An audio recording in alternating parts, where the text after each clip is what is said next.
Assalamualaikum warahmatullahi wabarakatuh. Hai teman-teman, jumpa lagi dengan saya Shita. Hari ini kita akan belajar tema 3, peduli terhadap makhluk hidup, subtema 1, hewan dan tumbuhan di lingkungan rumahku, pada pembelajaran 4. Sebelum memulai pembelajaran hari ini, silakan teman-teman siapkan buku tugas, buku cetak tema 3, dan alat tulisnya ya. Untuk memulai pembelajaran hari ini, marilah kita berdoa menurut agama dan kepercayaan masing-masing. Berdoa dimulai.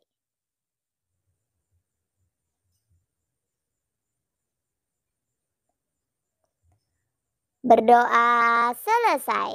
Tetap semangat ya teman-teman. Salam cemerlang, cerdas, menyenangkan, riang, gemilang.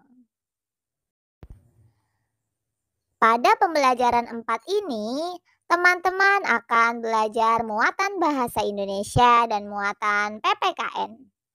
Pada muatan bahasa Indonesia, kita akan mempelajari kompetensi dasar 3.3 dan 4.3.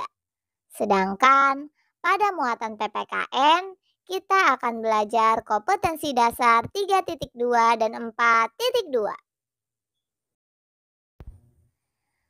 Teman-teman, tahukah kalian, selain menggunakan tanaman dengan tidak berlebihan, tanaman juga perlu kita rawat loh. Tanaman yang kita rawat akan menjadi subur. Ketika tanaman subur, kita akan mendapatkan manfaat yang lebih baik dari tanaman. Nah, sekarang sikap baik apa lagi yang bisa kita lakukan untuk tumbuhan di sekitar kita? Ayo kita cari tahu teman-teman. Nah, muatan pelajaran yang akan kita pelajari pertama yaitu PPKN. Ayo membaca. Lani dan adiknya. Lani mempunyai tanaman yang ditanamnya di rumah. Setiap pagi dan sore, Lani selalu menyiram tanamannya. Selain menyiram, Lani juga memberikan pupuk seminggu sekali. Tanaman Lani tumbuh dengan subur. Adik Lani juga mempunyai tanaman yang ditanam di rumah. Seringkali ia lupa untuk menyiram tanamannya. Ia juga jarang memberikan pupuk. Lani sudah sering mengingatkan adiknya. Namun, adik Lani selalu lupa. Ia lebih senang menonton TV dan bermain. Tanaman miliknya layu dan hampir mati. Nah, sekarang berdasarkan bacaan tadi, teman-teman jawablah pertanyaan berikut ini. Yang pertama, apa yang dilakukan Lani terhadap tanamannya? Jelaskan. Yang kedua, apa yang dilakukan adik Lani terhadap tanamannya? Jelaskan. Yang ketiga, manakah yang menurutmu telah bersikap bijak terhadap tanaman? Lani atau adiknya? Jelaskan jawabanmu. Yang keempat, ketika adik Lani tidak menyiram tanamannya, siapa saja yang dia rugikan? Jelaskan jawabanmu. Yang kelima, ketika adik Lani lupa menyiram tanamannya, apakah dia sudah melaksanakan kewajibannya? Jelaskan jawabanmu. Yang keenam, ketika Lani menyiram tanamannya, apakah dia sudah melaksanakan kewajibannya? Jelaskan jawabanmu. Yang ketujuh, mengapa memperoleh hak untuk mendapatkan tanaman subur itu penting? Yang kedelapan atau yang terakhir, mengapa melakukan kewajiban untuk merawat tanaman itu penting? Nah, selamat berlatih teman-teman. Jangan lupa tulis di buku tugas ya. Nah, selanjutnya ayo kita berdiskusi. Tanaman perlu kita rawat agar terus-menerus bisa tumbuh. Oksigen yang diberikan oleh tanaman membantu kita untuk bernapas. Jika semua orang seperti adik Lani, bayangkan apa yang terjadi dengan semua tanaman. Apakah kamu sudah merawat tanamanmu dengan baik? Mengapa kita harus merawatnya? Teman-teman, sekarang perhatikan gambar berikut ini. Ada 3 gambar. Gambar A, B, dan C. Mari kita analisis bersama-sama. Nah, gambar A adalah gambar anak yang sedang menyiram tanaman. Gambar B adalah anak yang sedang membakar tanaman. Gambar C adalah gambar anak yang sedang menanam tanaman. Agar lebih jelas, perhatikan penjelasan berikut ini ya teman-teman. Simak dengan baik-baik. Yang pertama, gambar A. Gambar menyiram tumbuhan. Sikap pada gambar. Tindakan pada gambar merupakan sikap yang baik. Tumbuhan akan tumbuh subur dan memberikan manfaat. Selanjutnya, dampak bagi lingkungan. Tumbuhan yang subur akan menghasilkan banyak oksigen dan udara menjadi segar. Cadangan air bersih yang tertahan dalam tanah juga akan bertambah. Selanjutnya, dampak bagi orang lain. Orang lain dapat menghirup udara segar dan kebutuhan air bersih terpenuhi. Selanjutnya, hubungan dengan hak orang lain. Tindakan ini membuat orang lain mendapatkan hak untuk tinggal di lingkungan yang nyaman. Selanjutnya, pelaksanaan kewajiban. Tindakan ini merupakan contoh terlaksananya kewajiban dengan baik. Menyiram tumbuhan merupakan bagian dari upaya merawat tumbuhan. Selanjutnya, yang terakhir, saran. Kita harus menyiram tumbuhan secara rutin.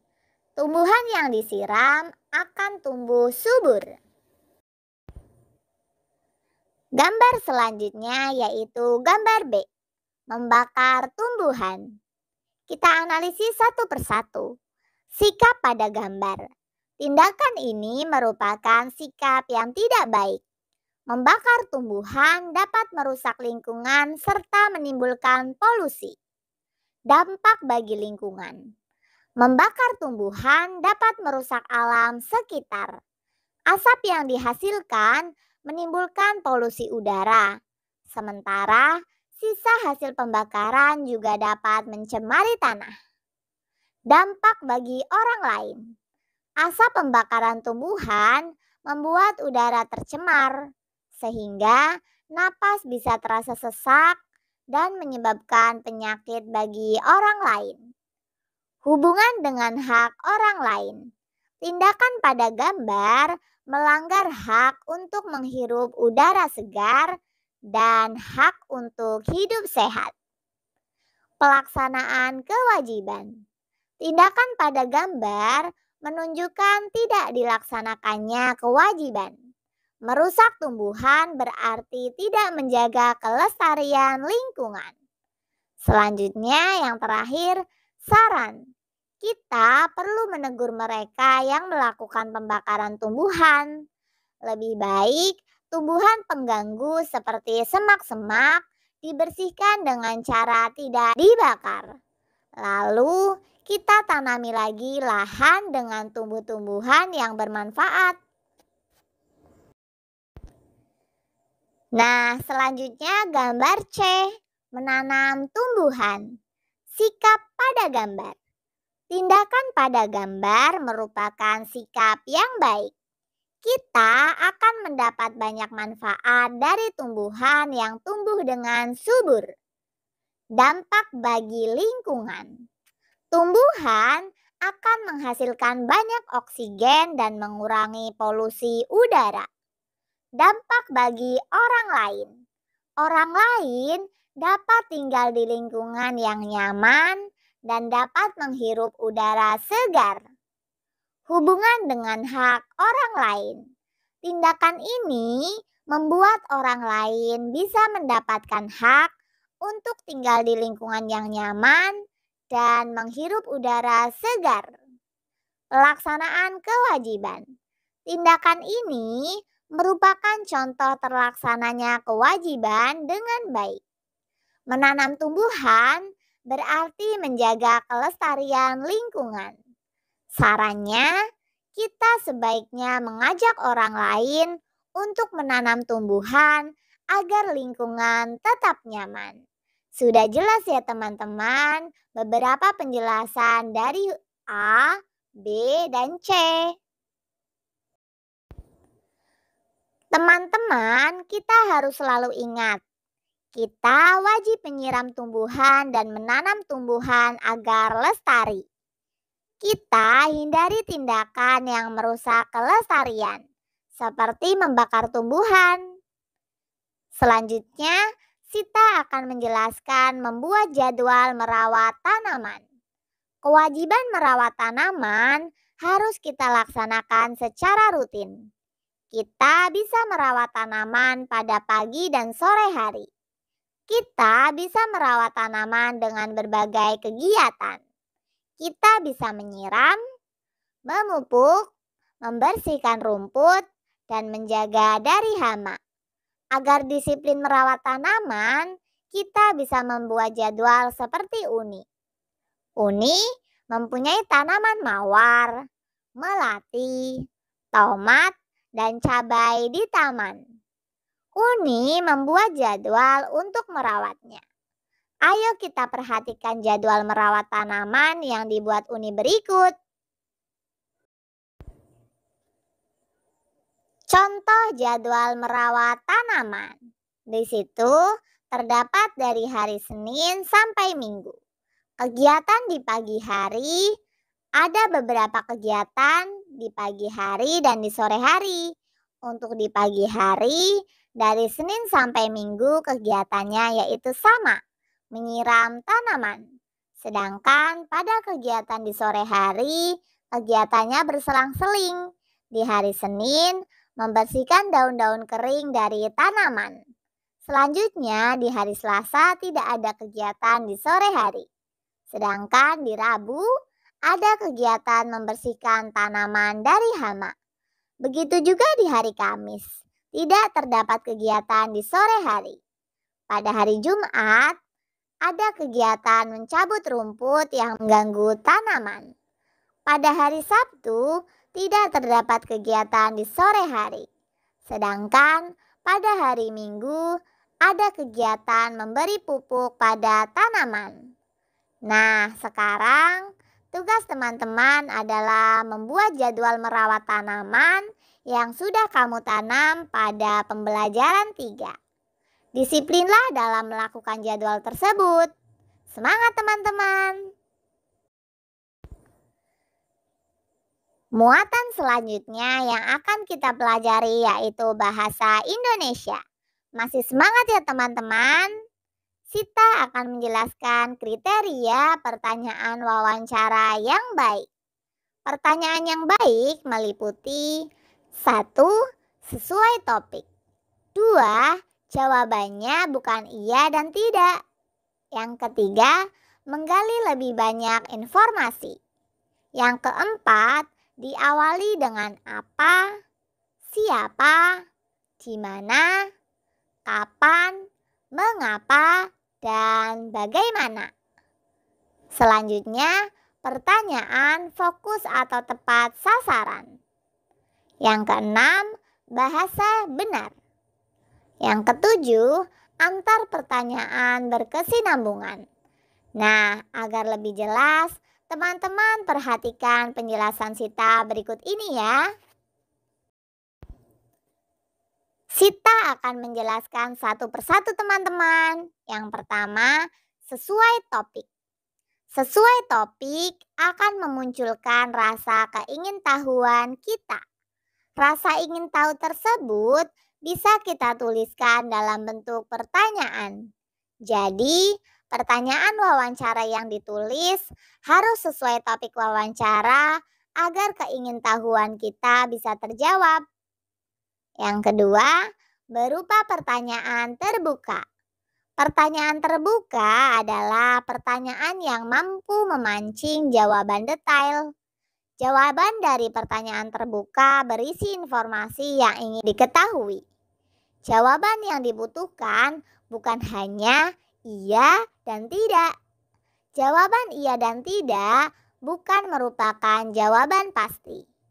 Pertanyaan yang hanya bisa dijawab dengan jawaban iya atau tidak tanpa diikuti penjelasan lebih lanjut disebut pertanyaan tertutup.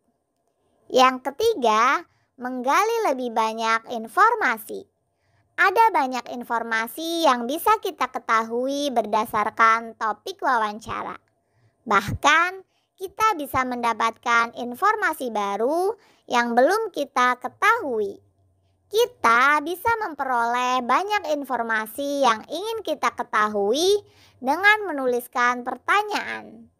Pertanyaan wawancara harus bisa memberikan jawaban sesuai informasi yang kita ketahui. Nah, penjelasan selanjutnya yang keempat, diawali dengan apa, siapa, di mana, kapan, mengapa, dan bagaimana. Kalimat pertanyaan wawancara yang baik selalu diawali dengan kata tanya. Kita bisa menggunakan 6 macam kata tanya. Kata tanya tersebut meliputi apa, siapa, di mana, kapan, mengapa, dan bagaimana. Selanjutnya yang kelima, pertanyaan fokus atau tepat sasaran. Pertanyaan wawancara yang baik harus fokus atau tepat sasaran. Kita menulis pertanyaan sesuai dengan topik wawancara yang dibahas. Kita tidak boleh menuliskan pertanyaan di luar topik wawancara tersebut. Yang keenam, menggunakan bahasa yang benar. Saat menulis pertanyaan wawancara, kita harus memperhatikan penggunaan bahasa. Kita sebaiknya menggunakan bahasa baku untuk menulis pertanyaan wawancara. Selain itu, kita gunakan kalimat efektif untuk menulis pertanyaan wawancara yang baik. Selanjutnya yang ketujuh atau yang terakhir, antar pertanyaan berkesinambungan. Banyak informasi yang bisa kita dapatkan dari satu topik wawancara. Oleh sebab itu, kita bisa menuliskan banyak pertanyaan wawancara.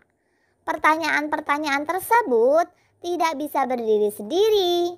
Antara pertanyaan yang satu dengan pertanyaan yang lain sebaiknya saling berkesinambungan. Nah, teman-teman sudah paham ya kriteria pertanyaan wawancara yang baik. Kita harap setelah teman-teman mengetahui kriteria pertanyaan wawancara yang baik, teman-teman bisa melakukan wawancara dengan mengajukan pertanyaan yang berkualitas. Demikian pembelajaran hari ini. Terima kasih teman-teman karena telah mengikuti pembelajaran hari ini dengan baik. Untuk menutup pembelajaran hari ini, marilah kita tutup dengan berdoa menurut agama dan kepercayaan masing-masing. Berdoa dimulai. Berdoa selesai. Tetap semangat ya teman-teman. Jangan lupa tetap di rumah, jaga jarak, rajin cuci tangan, dan apabila teman-teman keluar rumah, wajib menggunakan masker. Sekian pembelajaran hari ini dengan Sita. Semoga bermanfaat untuk teman-teman maupun orang lain.